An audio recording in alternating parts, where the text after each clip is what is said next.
Hello everyone, how are you all? So here's the session for you जहां पर हम लोग आज डिस्कशन करने वाले हैं इंपॉर्टेंट फैक्ट्स और unknown facts regarding our republic day. तो सभी को सबसे पहले happy republic day. So welcome to Adda 24/7। और आज आप लोगों के लिए जो कोट है, the quote is the beautiful thing about learning is that no one can take it away from you. कोई नहीं छीन सकता आपसे। तो जितने भी लोगों ने अभी तक अपनी एप्लीकेशन डाउनलोड नहीं की है, प्लीज अड्डा 24/7 की एप्लीकेशन प्लीज डाउनलोड कर लीजिए, क्योंकि यहां पर आपको मिलने वाले हैं premium study materials, current affairs, job alerts, daily quizzes, what not, everything is here. और जितने भी लोगों ने अभी तक इंजीनियर्स अड्डा 24/7 का चैनल सब्सक्राइब नहीं किया है, प्लीज अपने चैनल को सब्सक्राइब कर लीजिए। And yes, do not forget to press the bell icon as well. Okay, तो जैसा कि हमने कहा, आज हम देखने वाले हैं facts about republic day of India. So happy republic day once again. Start करते हैं अपने फैक्ट्स। तो सबसे पहले हम लोग बात कर लेते हैं रिपब्लिक डे की। तो सर, इस साल जो रिपब्लिक डे है वो कौन सा है? हम लोग रिपब्लिक डे इस बार मना रहे हैं 74th, राइट? तो इस बार होगा 74th रिपब्लिक डे और हम सबके सब एकदम एक्साइटेड हैं, मजे में हैं, क्योंकि सर आज ही के दिन तो संविधान लागू हुआ था, राइट? ओके, तो sir we celebrate this republic day. Actually सबसे पहले की अगर मैं बात करूं, सबसे पहले ये कब सेलिब्रेट किया, तो अपना पहला रिपब्लिक डे हमने सेलिब्रेट किया था कब? 1950 में।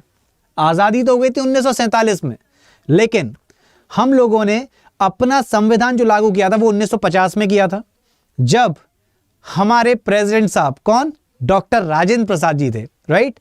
सो when doctor Rajendra Prasad ji joined his office and began his tenure as the president of India। तो सर ये तो हो गई रिपब्लिक डे वाली बात, लेकिन जो फैक्ट्स हैं उन पर आते हैं। तो what is the first fact? The first fact is Republic day marks the day when constitution of India came into effect on 26 जनवरी 1950। तो सर ये तो हमें पता है कि जो कॉन्स्टिट्यूशन की अगर हम लोग बात कर लें, तो कॉन्स्टिट्यूशन हमारे लिए सबसे इंपॉर्टेंट चीज, जिसकी वजह से हम लोग हैप्पीली अपनी लाइफ यहां पर जी रहे हैं, एंजॉय कर रहे हैं, that is only because of the constitution, जहां पर कोई ऐसे रिजिड रूल्स एंड रेगुलेशंस नहीं है, राइट? वी नो, अब किसी की देश के बारे में ऐसे बुराई नहीं करेंगे या फिर ऐसा कोई पॉइंट नहीं रखेंगे, but we know that we are living in a country जहां पर हमें कितनी आजादी है ना? तो ये सब पॉसिबल है because of this constitution only.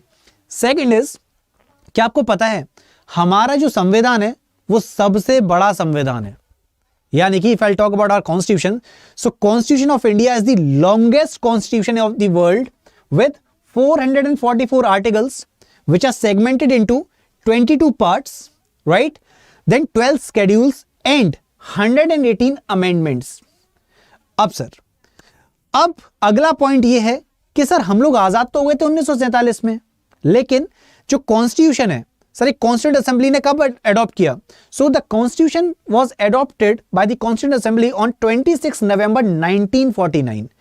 यहां पर ये जो डेट है ना, ये इवन हमें नॉलेज के लिए तो पता होनी ही चाहिए। दूसरी चीज, एग्जामिनेशन में भी पूछ ली जाती है, और हम लोग कई बार 26 जनवरी 1950 लगा जाते हैं। तो प्लीज याद रखिएगा, the constitution was actually adopted by the constituent assembly on your 26 नवंबर 1949। लेकिन इफेक्ट में कब आया? It actually came into effect on 26 January, that is year was 1950। So it came into effect in the year 1950। अगले fact पर आते हैं। Next fact is the first Republic day parade was held in 1950 at the Irwin amphi theatre. अब आप कहेंगे sir ये कौन सा पार्ट है?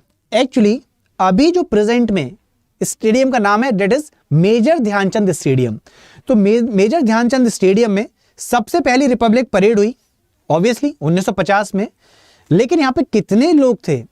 अब लोग तो ऑब्वियसली बहुत सारे होंगे, लेकिन अगर मिलिट्री पर्सनल्स की बात करूं तो there were actually 3000 Indian military personnel, and the most important thing, उसमें 100 एयरक्राफ्ट ने पार्टिसिपेट भी किया था। कितने थे? 100 aircraft, actually over 100 aircraft participated over here. फिर अगर मैं पहले परेड की बात करूं, राजपथ की जो पहली परेड थी वो ऑर्गेनाइज कब की गई थी? ये ऑर्गेनाइज की गई थी आपकी 1955 में। अब देखो, ये थोड़ा सा अलग फैक्ट आया। सर हमें लग रहा होगा कि ना 1950 में जब रिपब्लिक डे मनाया जा रहा है तो 1950 से होगा, नहीं बेटा। जो पहली परेड राजपथ पर हुई वो कब ऑर्गेनाइज की गई?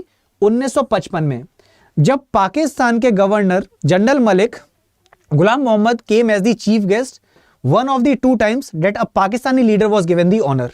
तो उसमें से एक बार कौन है? एक बार थे उसमें जनरल मलिक गुलाम मोहम्मद। अब सर ये हो गया आपका अगला फैक्ट। इसके बाद अगले फैक्ट पर आते हैं। Next fact is 26 January was chosen as the date because on this day in 1930 the Indian National Congress revealed Purna Swaraj. Remember पूर्ण स्वराज? सर जहां पर हम लोग हिस्ट्री वाले पार्ट में अगर थोड़ा सा पीछे जाएं तो सर वहां पर हम इन सभी चीजों का डिस्कशन ऑलरेडी कर चुके हैं, जहां पर Jawaharlal Nehru played its this significant role, right. खैर, so let's come to this point. So 26 January was chosen as the date because on this day in 1930 the Indian National Congress revealed Purna Swaraj, opposing the British regime's dominant status, thus declaring India's independence from colonial rule. अब sir basically ये जो date choose की गई किसकी वजह से? क्योंकि sir यही वही पर्टिकुलर डेट थी जब पूर्ण स्वराज की बात की गई थी, राइट। तो सर ये हम बहुत अच्छे से जानते हैं। Then every year the leader of a particular nation is invited as the chief guest. अब सर सबसे पहले कौन थे? तो उसी पे आते हैं sir. every year the leader of a particular nation is invited as the chief guest for the Republic Day parade. President Sukarno from Indonesia, he was the president actually. So President Sukarno from Indonesia was the first chief guest to attend India's Republic Day celebrations in 1950. So he was the first one. Now अगले point पर आते हैं। One gun salute are given every year when the president of India hoist the national flag on republic day and the republic day celebration of India last for 3 days। कितने दिन तक रहता है? 3 days। By singing the song abide by me during the beating retreat. अब sir यहां पर एक चीज, सर आपने अभी अभी क्या बोला? So you are talking about president, right. So president of India. Sir यहां पर समझने वाली बात यह है कि जब भी रिपब्लिक डे होगा, रिपब्लिक डे पर जो यहां पर फ्लैग को होइस्ट करेंगे वो कौन होंगे? वो होंगे हमारे प्रेसिडेंट। लेकिन अगर मैं इंडिपेंडेंस डे की बात करूं तो वहां पर होते हैं prime minister. So this is the fact, तो जो कि हमने लास्ट पॉइंट में रखा हुआ है।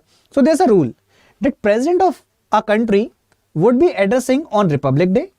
लेकिन अगर हम इंडिपेंडेंस डे की बात करेंगे so here will be the Prime Minister of India.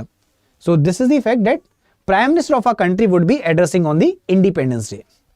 So these were the facts, right? अब आप लोगों से क्वेश्चन भी पुट अप कर लेते हैं। क्वेश्चन आप लोगों के लिए ये है, जो आपको कमेंट सेक्शन में आंसर देना है, कि अगर हम प्रेजेंट की बात करें द्रौपदी मुर्मू जी, तो ये बताइएगा ये कौन से नंबर की प्रेसिडेंट हैं। सो वो आपको बताना है, सब 14th, 15th, what is that number. तो I will be waiting for you in the comment section, please बताइएगा, और साथ में ये भी बताइएगा आपको फैक्ट्स कैसे लगे। Okay, so okay then, bye bye everyone, take care. और जितने भी लोगों ने अभी तक कोर्स ज्वाइन नहीं किया, जो कोर्स ज्वाइन करना चाहते हैं, उन लोगों के लिए मैं बता दूं, मैक्सिमम डिस्काउंट के लिए आप लोग कोड यूज कर सकते हैं Y723, जिसमें आपको मिलेगा मैक्सिमम डिस्काउंट ऑफ 77%। तो फिर मिलते हैं आपसे कमेंट सेक्शन में, जहां पर आप लोग प्लीज मुझे बताइएगा कि अभी जो प्रेजेंट में प्रेसिडेंट हैं द्रौपदी मुर्मू जी, सर कौन से नंबर के प्रेसिडेंट हैं? क्या वो 13th, 14th, 15th क्या है? Okay, so okay then, bye bye everyone, thanks for watching this and please like this video and please do comment कैसा लगा आपको। Bye bye, take care.